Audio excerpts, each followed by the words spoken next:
Health insurance तो ले रखा था, फिर भी क्लेम रिजेक्ट हो गया। क्यों अक्सर ऐसा होता है कि हेल्थ इंश्योरेंस होने के बावजूद भी आपका क्लेम रिजेक्ट हो जाता है या फुल क्लेम नहीं मिलता? क्लेम रिजेक्ट होने की वजह अक्सर कंपनी नहीं बल्कि पॉलिसी लेते वक्त हमारी की गई गलतियां होती है। सबसे पहली गलती, फॉर्म भरते समय प्री एग्जिस्टिंग इलनेसेस यानी पहले से जो बीमारियां हैं या कोई ऑपरेशन हुआ है उसको डिस्क्लोज नहीं करना। शुगर है, बीपी है, कोई पुरानी इलनेस है और उसे ना बताना इस डर से कि प्रीमियम बढ़ जाएगा, लेकिन बाद में क्लेम के समय यही सबसे बड़ा प्रॉब्लम बन सकता है। दूसरी गलती, पॉलिसी तो ले ली पर वेटिंग पीरियड समझाई नहीं। कुछ पर्टिकुलर डिजीजेस और प्री एग्जिस्टिंग कंडीशंस पर वेटिंग पीरियड लगता है।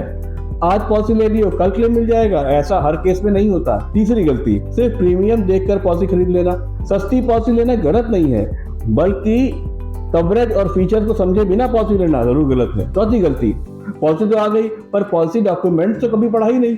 रूम रेंट की कोई लिमिट तो नहीं है, कहीं कोई सस्ते के चक्कर में को पेमेंट तो नहीं ले लिया, नेटवर्क हॉस्पिटल्स कितने हैं और कौन से हैं, ये सब बाद में तब पता चलता है जब कोई क्लेम आ जाता है। और सबसे इंपॉर्टेंट बात, हेल्थ इंश्योरेंस इन्वेस्टमेंट नहीं है बल्कि इमरजेंसी के टाइम फाइनेंशियल शॉक से बचने का टूल है। इसलिए पॉलिसी खरीदते समय पहले समझिए और क्लेम आने से पहले डिस्क्लोजर सही रखिए। याद रखिए, इंश्योरेंस का असली टेस्ट इंश्योरेंस भरते समय नहीं बल्कि क्लेम लेते वक्त होता है। वैसे आपने अपनी हेल्थ इंश्योरेंस पॉलिसी को इन डिटेल में पढ़ा भी है या नहीं, या सिर्फ प्रीमियम ही भरते चले जा रहे हैं? कमेंट में जरूर बताइए।